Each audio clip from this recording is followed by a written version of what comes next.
في الشوط التاني ومع أول هجمة بالطريقة اللي احنا عارفينها من معلول للهاف الشمال للجناح، بيقدر معلول ان هو يروح طبعا بشبه انفراد ويلعبها لحسين الشحات وتدخل، وده اللي مكناش عملناه غير مرة واحدة الشوط الأول.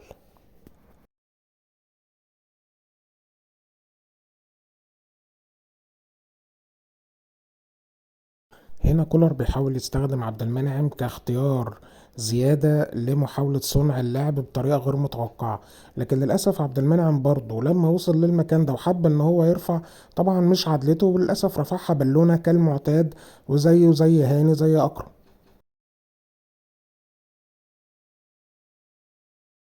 في الكورة دي الأهلاوية طبعا لازم يعني يرفعوا القبعة لشوبير جونيور، لأن هو قدر ينقذ. طبعا الكرة دي مش سهلة إطلاقا، المسافة قريبة، الكرة سريعة، مع ذلك شوبير كان عنده رد فعل طبعا هايل. نبص بقى الغلطة جاية منين. نبص على اللعيب اللي مع محمد عبد المنعم ولف، اللعيب اللي لف بمحمد عبد المنعم ده يا جماعة الخير هو اللي لعب الكورة بقى، هو اللعيب حط نفسه في ظهر ربيعة وقدام محمد عبد المنعم، وكان ممكن يجيب جون بسبب، في رأيي، عبد المنعم السبب. وهنا زي ما احنا شايفين، هي زي ما احنا قلنا اعتمادنا على محمد عبد المنعم كاختيار لصنع اللعب، بما ان مروان عطية على طول مراقب. فعبد المنعم هنا لعبها للناحية المفضلة بتاعتنا، بحيث ان احنا نعمل مثلث ما بين معلول والهاف الشمال والجناح اللي هو الشحات، لكن للأسف الكرة اتقطعت. رأيي إن كولر لازم يعود اللعيبة على اللعب بسرعة وعدم التفكير الكتير. الكرة مع تاو، انت بس مودست لو بصيت له الكرة ولعبتها له الكرة انفراد. حظنا حلو طبعا ان هي راحت برضو للشحات انفراد، تمام كويس. وطبعا للأسف يعني معرفش الشحات كان عايز يلعبها لمين او عايز يعمل ايه، بس الحمد لله. جزء كبير من التحسن الهجومي اللي حصل للاهلي الشوط التاني هو ان ان كولر ادى الحريه لمعلول انه يهاجم ويعمل الشغل اللي احنا عارفينه، مش ان معلول يفضل ثابت ورا. فهنشوف هنا طبعا التفاهم ما بينه وبين حسين الشحات والوان تو. طبعا ده سبب رئيسي، إن زي ما احنا قلنا ان احنا بنستفيد من معلول كحل هجومي ما نقدرش نستغنى عنه. الحاجة التانية اللي في الكرة دي هتظهر هي ليه عمرو السولية لازم يلعب قريب على ال 18، او فكرة كولر انه يستفيد منه قريب عشان الكور زي ما انتم شايفين شوطة، او ان هو يخش كمهاجم تاني ويلعب براسه. ده الفايدة الاساسية. هنا بقى في الكرة دي هنبتدي نشوف لما لعبنا بسرعة، ومن أول مرة عملنا كروس مظبوط وسريع وبارتفاع مناسب وبقوة مناسبة، مش مجرد بالونة. حصل ايه الكرة هنا مع ادي مروان لتاو، والكرة توصل تاني لمروان ويرفع على طول بارتفاع مناسب وكرة قوية. قدرنا نستفيد من الحاجة المميز بيها موديست، واللي في رأيي الحاجة الوحيدة اللي احنا جايبينها عشانه.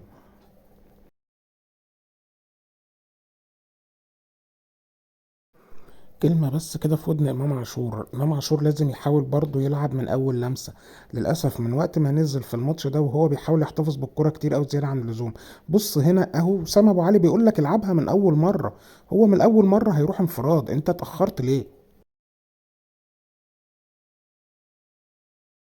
تاني نموذج برضو جرس انذار لنفس الغلطة اللي عندنا. الكرة مع لعيب يانج افريكانز، نبص الدايرة عليها مين؟ عليها تاو واللعيب بتاع يانج افريكانز. اللعيب اتحرك في ظهر يانج افريكا، ظهر تاو عادي مفيش مشكلة.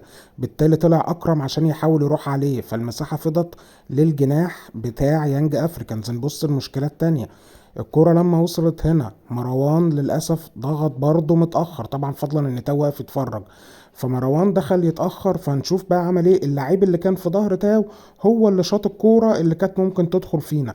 كل ده عشان ايه؟ عشان تاو واقف بيهزر، واقف نايم.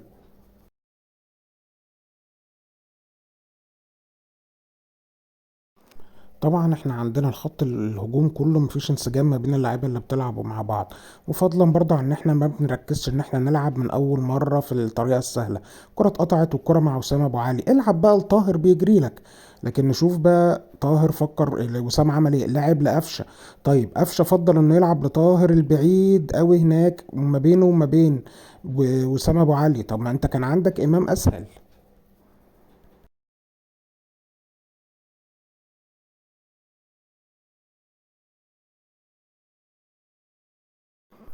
تاني بنرجع للطريقة المعتادة بتاعتنا في البنى اللعب من الناحية الشمال، من عبد المنعم لمعلول للجناح، جناح بيلعبها لمعلول تاني او للهاف الشمال.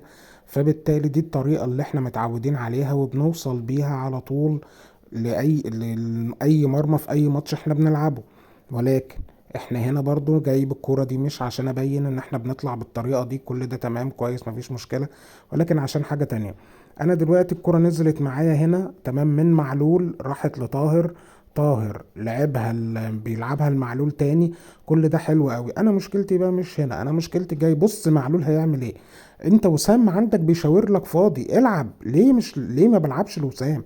ما نلعب من اول مره، ليه اتاخر وافضل اتاخر وبعد كده العبها للبعيد خالص، العبها لامام. وامام بقى طبعا اضطر للاسف ان هو ما عرفش يثبتها قوي، يفوتها لحد وراه فالهجمه راحت. طيب الكرة دي بتبين برضه احتفاظ إمام بالكرة، الكرة مع إمام قاعد يرقص ويحاول يلف ويعدي. عندك رضا سليم كان فاتح لك، ونبص رياكشن رضا سليم يبص لإمام بيرفع ايده بيقول لي العب لنا.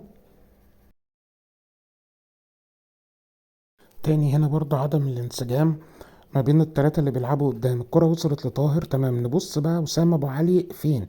وطاهر تمام، نبص بقى وسام ابو علي فين. وسام بيقول لك انت متوقع بشمالك لو لعبتها بس لعبتها لجوه شويه ناحيه وسام الكرة جون، انت ليه لعبتها لورا؟ بص هنا لما نرفع كرة عرضية ارتفاعها مظبوط وارتفاعها كويس مش بالونة، وفي نفس الوقت ما تكون قوية بالعرض، نقدر نعمل منها خطورة زي الكرة دي. لازم كولر الماتشات الجاية يركز ان اللعيبة تلعب زي ما قلنا من اول لمسة. الكرة مع امام برضو بيحتفظ بيها زيادة لوسام، وبعد كده قفشة يفكر في حاجة غريبة انه يبعت الكرة بره خالص. طب ما انت وسام كان قدامك برضو. هنا بنشوف فكرة كولر في انه يستخدم عبد المنعم انه يطلع بالكورة او تمريرات طولية، بما ان مروان اللي كان عليه الدايرة ده مراقب على طول. فالكرة وصلت هنا لامام، نشوف امام عمل ايه. امام تمام حرف يلعبها كويس جدا مفيش مشكلة، 1 2 3 بنلعب كرة سريعة على طول. امام ما احتفظش بالكرة، الكرة وصلت لطاهر انفراد.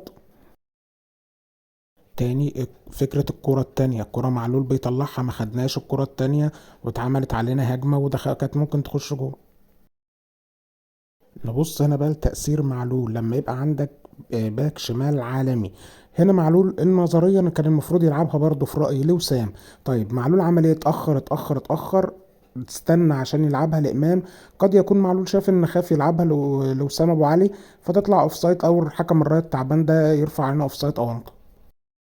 وهنا نقول برافو رامي ربيعة، الكرة اللي كنا بنتكلم فيها ان رامي ما طلعش يجري على الجون عندنا، استنى واخر نفسه شوية، فبالتالي قدر انه يعرف يقطع الكورة. برضه نصيحة تانية لإمام عاشور، العب السهل والعب السريعة وما تحتفظش بالكورة. الكورة جات لك لطاهر وصلت لإمام، هنا يا بابا بوش رجلك الخارجي وانت حريف لوسام تبقى انفراد. لكن انت أصر ان هو يرقص شبه الترقيصة بتاع البلدية، المدافع عرف يقطعها وما بلعش الخدعة دي، وطبعا وسام بيشد في الشورت.